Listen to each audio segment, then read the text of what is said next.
ganda, hindi lang nakikita. Nararamdaman. Mula sa malawak nitong karagatan hanggang sa matatayog nitong kabundukan. Pero ang taglay na kagandahan ng kalikasan, nababalot din ng hiwaga at kababalaghan. Mount Wonder, naniniwala ba kayo sa mahika?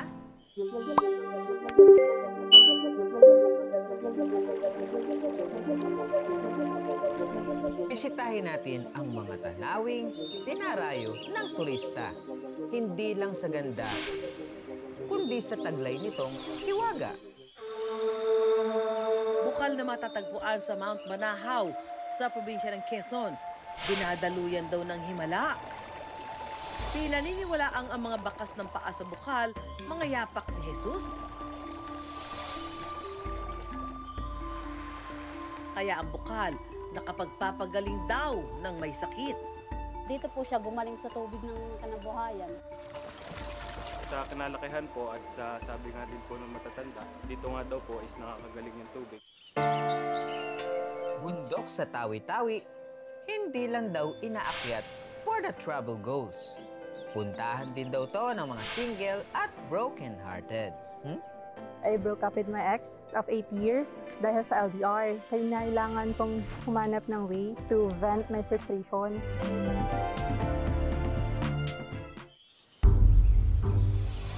Kuweba sa Antipolo, hugad raw ng kababalaghan. Iba't ibang imahe sa mga bato sa loob ng kuweba, mapaghimala. Yung stalactites na yan, ito yung koronang tinik niya. Korte ko siyang mukha ni Jesus Christ. Wishes are command. Samahan kami sa paglalakbay sa mga lugar na punong-puno ng hiwaga. At tuklasin ang mga kwentong puno ng misteryo na bumabalot dito. I wonder ano-ano ang mga magical pasyalan sa bayan ni Juan. Walang himala, sabi sa isang pelikula. Pero sa bayan ni Juan, sa bawat sulok ng ating kapuluan, may mga lugar na biniyayaan ng kakaibang ganda. Dinarayo pa dahil sa amoy hiwagang bumabalot dito. Sa pusod ng lalawigan ng Quezon,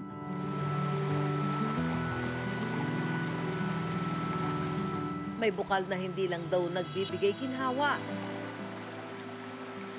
kundi dinadaluyan din daw ng himala. Malinaw, malamig at nakagiginhawa. Ganyan ilarawan ng mga turista ang Baka Spring sa Dolores sa Quezon. Pero maliban sa angking ganda nito, isa pa sa kanilang dinarayo ang kakayahan daw nitong magpagaling at tumupad ng mga hiling.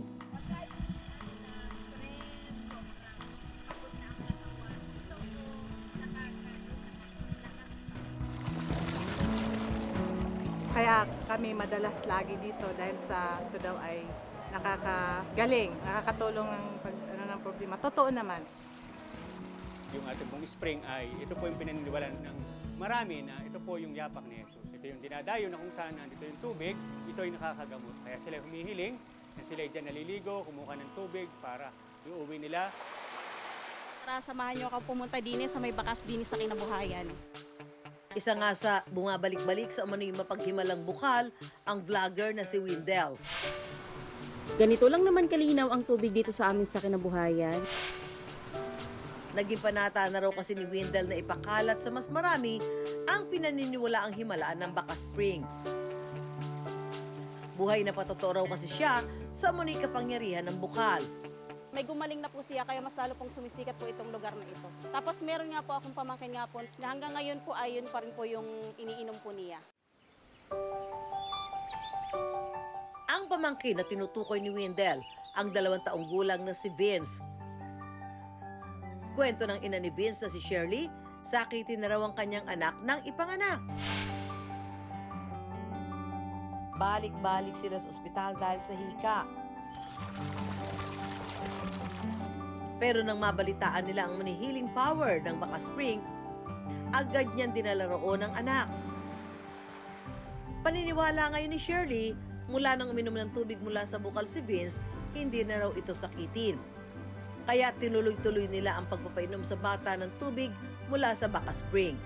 Hanggang sa lumaki na po siya, hanggang sa magkaisip na po siya para po namin na dito po siya gumaling sa tubig ng kinabuhayan.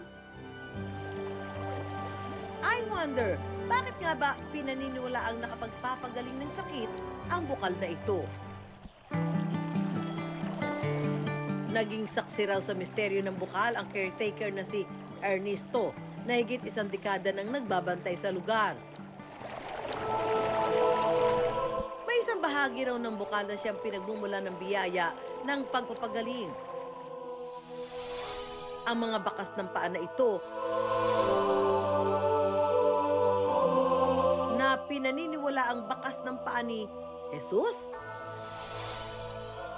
Ayan pong bakas na yan, ang pagkakaano po sa amin ng aming lolo, ayan po nung dumating dito ang aming mga ninuno, wala po yan. Pero nang dumating daw si Agapito Ilustrisimo, isang mandirigma noong panahon ng Espanyol na nagtago umano sa bundok ng Banahaw, pinangalanan niya itong Baka Spring dahil sa paniniwala di umano na ang bakas ng paa na makikita rito ay mula kay Jesus. Ngayon po, nung yung si Agapito Ilustrisimo, parang siya ang nagkatawang tao na sadyang pinaniniwalaan namin na talagang yung bakas na yan ay kay Jesucristo. Dinanam po talaga itong lugar na ito.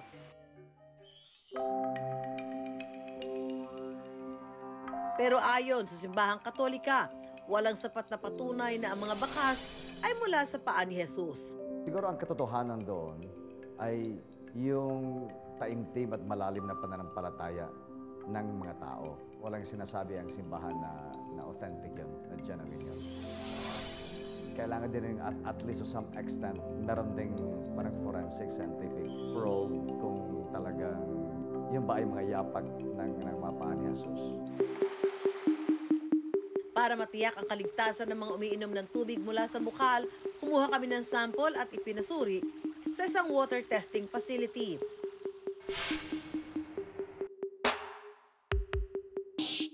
Ayon sa medical technologist at head ng testing facility na si Mel Quinto, ang tubig mula sa bukal maaari pong ito ay sabihin kung hindi po pasado. Present po yung ating total coliform, absent po yung ating E. coli, at 96.0 po yung ating results sa ating total dissolved solids. Masasabi natin sa ngayon na hindi po siya safe inumin. Ipinaalam ng I Wonder team ang resulta ng naging water testing sa mga residente ng barangay. Pero awa po ng Diyos, wala naman po kaming nararanasan na kahit anumang pagkakasakit simula po nang mainom namin ang tubig sa bakas. At para mas makasigurado sa kaligtasan, may payo naman ang nutritionist na si Lindsay Alvarez. Sa standpoint ng pagkonsumo ng safe drinking water, so meron tayong tinatawag na chlorination, wherein merong proportion ng tubig na galing dun sa bukal, tapos lalagyan siya ng chlorine. Pagpapakulo, okay din siya, pero kailangan yung pagpapakulo, kailangan mag-wait ng mga 24 hours para mag-settle yung mga minerals na nandun sa tubig na yun. Pupunta siya sa ilalim.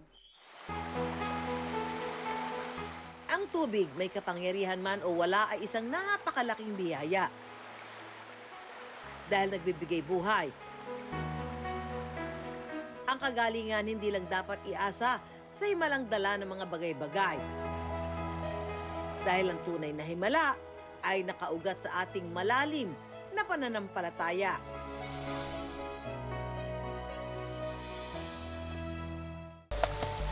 Ang himala, hindi lang daw sa tubig umaagos. Hanggang tuktok ng bundok, may naghihintay na hiwaga.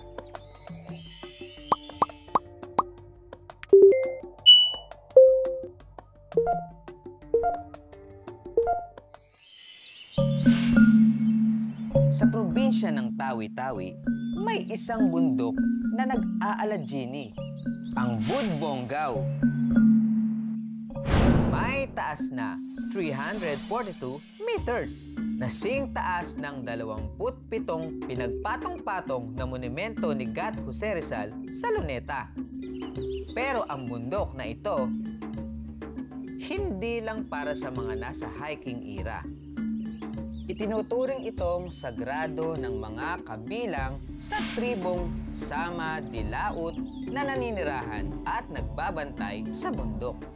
Paniniwala kasi nila doon nakalibing ang sumunod na henerasyon ni Karimul Makdum, ang misyonaryong Muslim na unang nagpalaganap ng Islam sa Pilipinas, partikular sa Mindanao noong ika-14 na siglo. Dahil sa pagiging sagrado umano ng bundok ng Budbongaw, pinaniniwalaang pinapakinggan daw nito ang hiling ng mga mabubuting tao. Kaya ang maraming turista atak paakyat.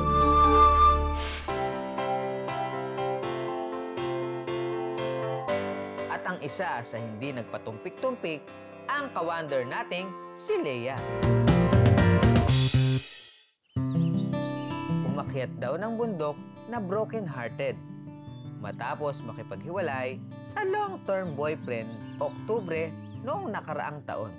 I broke up with my ex of 8 years dahil sa LDR. Kailangan kong humanap ng way to vent my frustrations. Dahil sa labis na kalungkutan, dinala niya ang hinanakit sa Budbongaw Peak. Paniniwala kasi rito, ang sinumang magtatali ng kapirasong ribbon sa kahoy na pader bago ang mismong tuktok ng bundok, matutupad ang hiling. Hiling ko po doon sa pink na ribbon na tinali ko last year was to find someone better, someone na mas maiintindihan ako, mas makakasundo ko in the long run. Mukhang araw malakas si Leia sa Budbongaw. Dahil nito lang Enero, may bago nang nagpaparamdam. Ang dati niyang high school crush, kasintahan na daw niya ngayon. Wow! So far ngayon, kami na. And I hope magtuloy-tuloy. And siya na nga talaga yung hiniling ko na better person. Napatunayan lang nun na kung ano yung wini-wish natin pag galing talaga sa heart. And also binigyan natin ng effort sa pag-akyat, sa pagkalit, sa pag-wish. Sincerely, nagkakatotoo siya. Mga boss, panibagong araw, panibagong tara. Sana all daw, Leia. Sabi ng vlogger at kawander nating si Albar, na 5 taon nang single. Hindi naman sa walang dumarating siguro. Nagkaroon lang siguro ng trauma sa sarili at tiwala sa mga ibang babae. Mas binibigyan ko muna ng oras ang sarili ko. Para makamove on sa kalungkutan, namumundok mag-isa si Albar. Mga boss, sumahan nyo kami mag-hiking tayo ng Budbongaw Peak. Saan pa? Siyempre, sa Budbongaw. Bitbit ang hiling na matagpuan na niya ang kanyang dawan.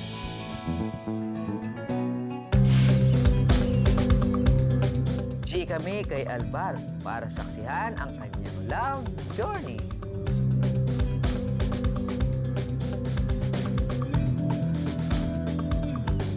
Ilang minutong pag-akyat lang ni Albar, pak na pak ang scenery.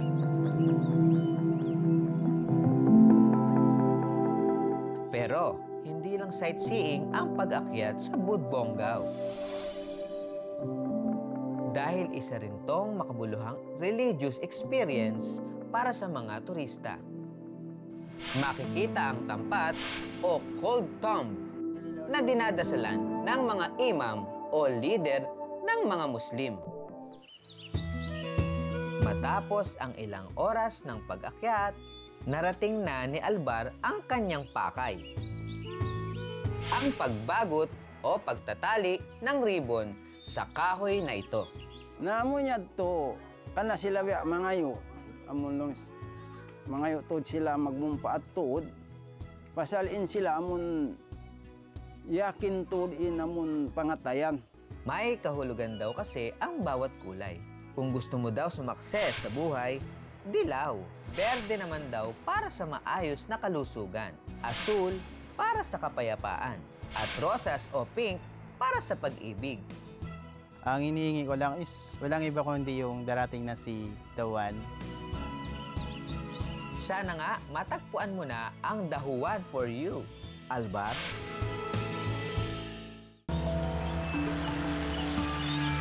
Libre lang naman ang mangarap. Lalo na kung sasamahan ng pagsusumikap. Pero wala ring mawawala kung sasamahan ng munting wish sa universe. Para ang iminamanifest, mas may chance na sumakses. Taas ang kamay ng mga nag-ipon ng barya para ihulog sa wishing well.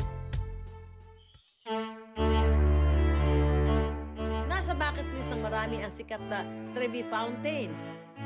Kaya when in Rome, hindi kinalilimutang maghagis ng barya roon. Nagsimula raw ang ganitong paraan ng pag-wish noong panahon ng mga sinaunang Europeo. Pinaniniwala ang simbolo ng pasasalamat at paghiling sa mga espiritu ang paghuhulog ng barya sa balon. Kapag daw malinis at malinaw ang tubig, nangangahulugang pinangangalagaan daw ito ng mga nilalang na siyang magbibigay katuparan sa kahilingan. Nagkalat na rin ang mga wishing well sa iba't ibang pasyalan sa Pilipinas. Pero may isang balon na pinaniniwala ang legit daw sa pagtupad ng kahilingan. Yan ang challenge natin kay Empoy ngayong gabi. Hanapin ang pinaniniwala ang makapangyarihang balon. Sa gitna ng kanyang paghahanap sa balon, isang kakaibang bote ang kanyang nakita.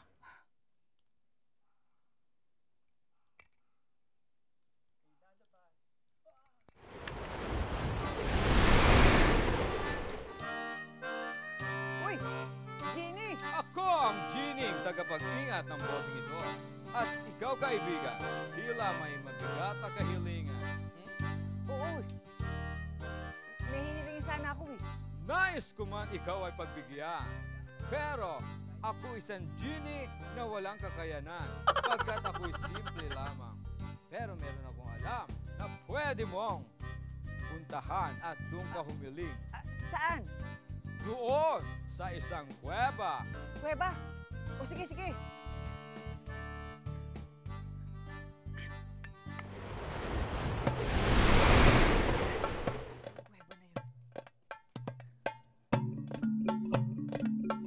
Sa Antipolo raw matatagpuan ang kuwebang Mapaghimala, ang mystical cave na punong-puno raw ng kababalaghan.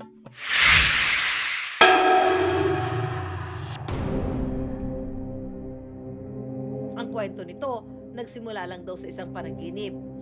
Si Inday Nelly Deles, 10 years old lang po siya nung na-discover niya itong mystery. Tapos, nung nakita niya na po yung kuweba, nakakapaggamot na siya. Kung ano-ano, maraming po taong umakit dito nung araw.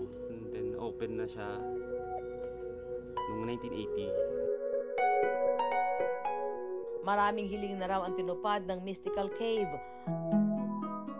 Buhay na patunay raw si Tatay Lito. Siya raw kasi mismo napagaling ng kuweba. Di umano naibsan ang kanyang sakit sa bato. Ang nagpabuti raw ng kalagayan ni Tatay Lito, ang tubig na nagmumula sa mystical cave. Mga panon, na hirap ako noon. May kapag sabi lang sa akin, kumala daw ako ng tubig doon, yun ang iinumin ko. Tapos, medyo unti-unti, parang isang araw, isang linggo, isang buwan, nakaramdam ako ng pakiramdam, guminawa yung pag-ihi ko. Unti-unti, gumagaling. Parang miracle water siya. Pero I wonder, paano nga ang isang kuweba ay nakapagpapagaling? Aalamin niya ni Empoy sa aming pagbabalik. Ang ngayon 63 taon na si Tatay Lito, higit 30 taon nang may sakit sa bato. Sa isang kuweba raw sa Antipolo siya nakahanap ng sagot. Sabi ko, Ama, pagalingin niyo naman ako. Sabi ko, alang-alang sa family ko. Para ako matuloy-tuloy ko silang maalalayan. Sana po gumaling ako. Sabi ko, para makalakad ako ng maayos. Ang tubig na tinutukoy ni Tatay Lito, nagmula raw sa mystical cave. Ano nga ba mayroon sa loob ng kuwebang ito?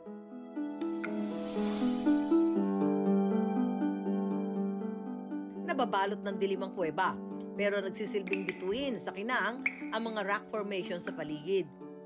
tulad ng stalactites at stalagmites na nabubuo dahil sa mga patak ng tubig na may dalang mineral.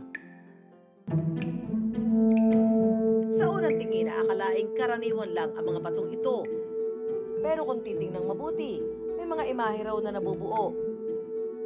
Tulad ng mukha at kamay ni Jesus. Sabi ng ilan, likha raw ito ng kalikasan.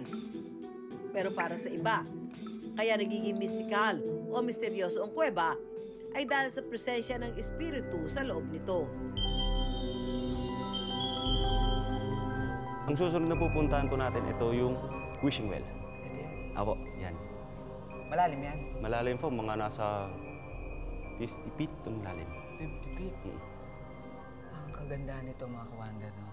Yung ano natin, yung nature natin dito sa Pilipinas, hindi mo akalain talagang meron talagang likas na yaman ng mga magagandang istruktura na ganito, no? I wonder, saan ba nagmula ang paniniwala ni Juan sa mga himala ng kalikasan?